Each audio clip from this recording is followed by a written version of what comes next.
Welcome to the University of Michigan Dentistry Podcast Series, promoting oral health care worldwide.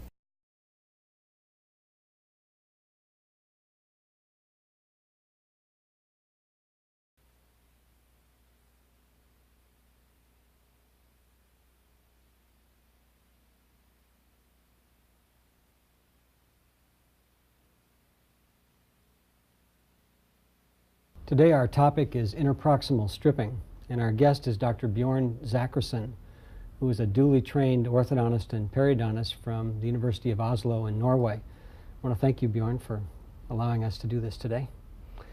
Dr. Zachrisson is certainly uniquely qualified to discuss the topic of interproximal stripping, having received both orthodontic training and also training in periodontics. Where did you get your training? Well, Jim, I actually started as a periodontist after my graduation in Stockholm in 1963. I thought that I would like to study under Jens Verhaag, which was at that time the big name in periodontics, and he was just as close by as Oslo. So this is my reason for moving to Oslo and starting my postgraduate training. And then at that time, the first year was a basic year where we took courses in basic sciences together with the other graduates, and this is how I gradually ended up in orthodontics, because one of the ortho graduate student was the woman that was later becoming my wife. So I switched at that time, but I always was close to periodontics, and I was staying with Verhaag for quite some time, and I still admire him very much. He has influenced my thinking and stimulated my interest in periodontics, which I have maintained over the years. Well, certainly the example of interproximal stripping would be one place where orthodontics and periodontics would really become intermingled. I know my first experience, as I'm sure many individuals who got involved in interproximal stripping some time ago, really came at the request of a patient who was a university student who was going to be here for a year, and said to me, is there any way, since I have sort of a mild to moderate crowding problem, that I could avoid removing teeth? And so I thought about it, and I don't know whether I had really heard about anyone stripping interproximally, and I know that in dental school everybody's taught that enamel is sacred and so on. But I decided and did treat this patient. Turned out to be one of my American board cases 15 years later, or at least 15 years now anyway. And really until, what, the late 70s, early 80s, no one was really talking about interproximal stripping as a modality. When did you get involved in this, and what was your thinking as a duly trained orthodontist and periodontist? What are the concerns and also the advantages that you see in this technique? Well, Jim, there are two reasons why people were reluctant to do interproximal stripping to start with. And number one, as you mentioned, enamel was sacred. Everybody believed that the outermost superficial layers of enamel were more resistant, more fluoride rich, and just couldn't be removed. And of course, over the years that has changed, and today enamel is regarded as a dynamic surface with remineralization taking place, not necessarily to the same hardness and fluoride content and as an intact surface, but you really don't need that. I think it has importance on how you recontour the teeth, because if you just flatten the surfaces, if you do them carelessly, I think you can cause problems to the enamel surfaces and create caries problems. But properly done, I don't think you see that. The second area is the bone between the teeth, and the concern was that if the bone between the teeth became too thin, you would have a periodontal problem, and once you had a periodontal process going on, it would just be much more rapid. And this over the years also has been disqualified as an argument, and it was really none of my real concerns, because I thought that in many crowded cases the teeth and the roots are much closer together than in a well-aligned case where you had done a fair amount of stripping anyhow. So I was not very worried about the things that worried many other people, but I didn't have a good technique to do that until my year in when I was a visiting professor at Loma Linda in California. That was in '79, and then I was in good contact with Don Tuverson, which over the years has become a very good friend of mine, and I was impressed by his professionalism in doing this and his technique, which included at that time an anterior separator and his garnet discs to do that. And just by them broadening the contacts in a nice professional manner, I was impressed that that was a technique for the future, and I've used it ever since. And in the past 5 years, increasingly more and more, and for different reasons, not only to treat borderline extraction cases. There are many other reasons also to do both posterior and anterior stripping. Anything special you want to talk about in that respect? Well, yes, there are cases where you take an average adult person with crowding in the anterior regions. In my thinking, these teeth have been crowded for a long time and they have not been subjected to a normal proximal wear, which means that most of these teeth are abnormal in shape. Now, if you take that case and realign those teeth, more often than not you will find that even if the gingiva interdental papilla before filled out the distance between the teeth, afterwards it will not do that. And in many cases that is aesthetically disturbing.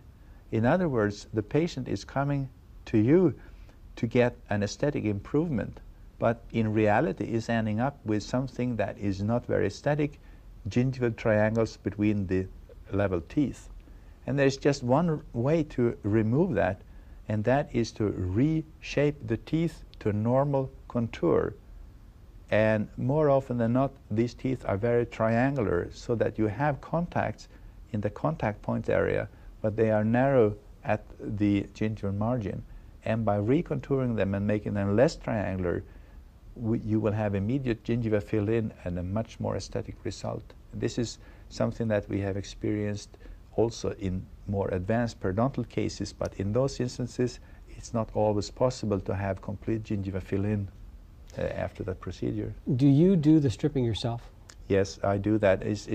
I think it's a difficult and demanding procedure, and you have to make decisions all the time on where to remove enamel, how much to remove, and how to reshape the teeth. And you have to be careful enough that you don't get cuts or side effects by those diamond discs that we are using.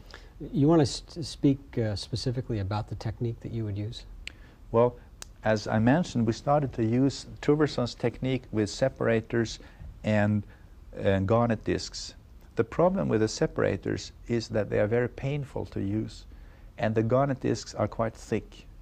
So in order not to need to separate so much between the teeth, we started to use very thin diamond discs, which was 1/10 of a millimeter, which is very thin and flexible. And by using them, we don't have to separate if there isn't any broken contact.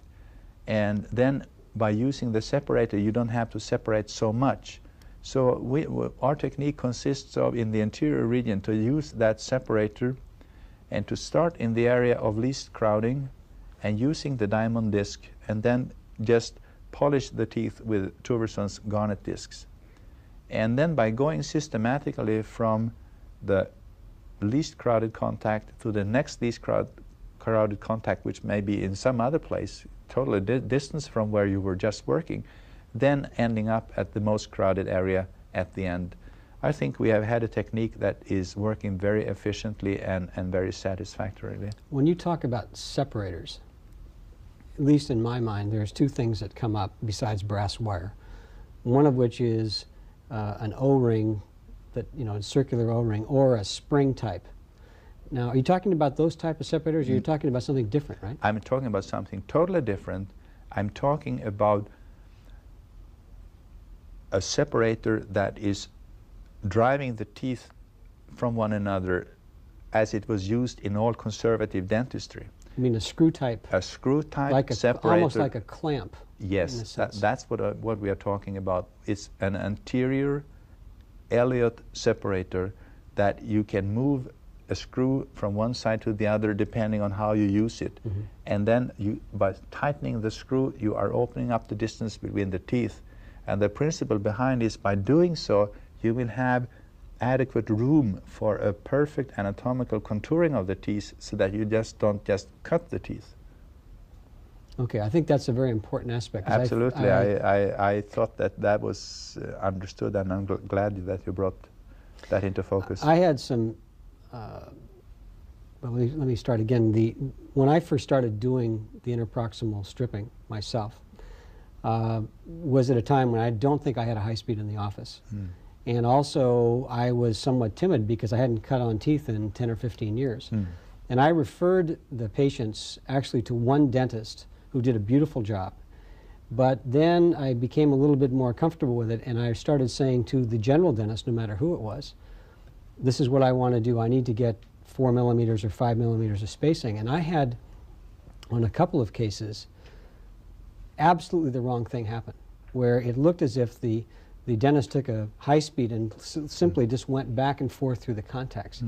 And so I've become much more concerned myself with the quality of the stripping. And I think that I'm sure you can do it as one time. If you knew that you needed 5 millimeters in a dental arch, you could get that at one time, or you could do it incrementally. Which do you prefer, or is there a way of really telling on a given case?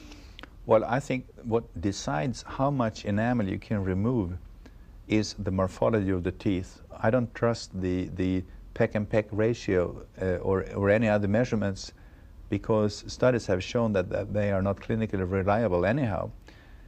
And I don't rely upon like taking 0.5 millimeter in each contact. I have a differentiated approach where the shape of the teeth is deciding how much enamel can be removed. And this means that, for instance, take an example of a lower lateral incisor. Most of the time you can take away more on the distal surface of a tooth like that than on the mesial, so that the shape of the teeth decides how much you can take. It's obvious you can take much more in triangular teeth than you can in a tooth with parallel edges. And this then is if it is true that the morphology decides how much you can remove, which I think it is, it doesn't make sense to do it incrementally, so we just do it in one sentence. But sometimes in the course of treatment we find that we need a little bit more room, and we can just do that. And most of the time then that's possible to do within the morphology of the teeth. Are there any cases that you just flat out would not do interproximal stripping at all? That would be those cases where the interproximal edges are just parallel to start with, because I need the contact points in the contact point area. I don't want it any other place. And if the teeth are completely parallel, there isn't any room. Well, theoretically you might go down in the root area, but that would be about the only instances. But it never happens. I mean, most teeth are triangular. Most teeth in adult patients are mal-worn, or they are not in perfect shape. So there is, in my opinion, more often than not, if not always, a possibility to recontour teeth to a better shape than they are. Do you see any other factors that we haven't considered yet about interproximal stripping? How much do you think, for example, again, not getting too carried away with it, how much space within an arch do you comfortably think you can attain given reasonable morphology of the teeth? Well, it's a variable, because in some instances you can gain a lot, and in others you can't get very much. So I think then the morphology of the teeth, which is an individual thing, has to be judged individually. But there is one other area which we could discuss, and that is how you leave the surface, because there are studies that indicate that if you just take a diamond instrument and roughen the enamel will be very rough with grooves and scratches. And these scratches will not diminish or be reduced so that they completely go away with time. And there has been expressed concern that this may be an area where plaque can accumulate in these scratches and grooves and cause caries. And that would be a problem, particularly if you just do slice cuts without any anatomical contouring of the teeth. That would worry me. On the other hand, if you are broadening the contact points, if you are keeping anatomical contours, if you polish the surfaces like after the diamond instrument, you are using a garnet discs and maybe polishing strips or anything. I see no reasons for potential problems in cases like that.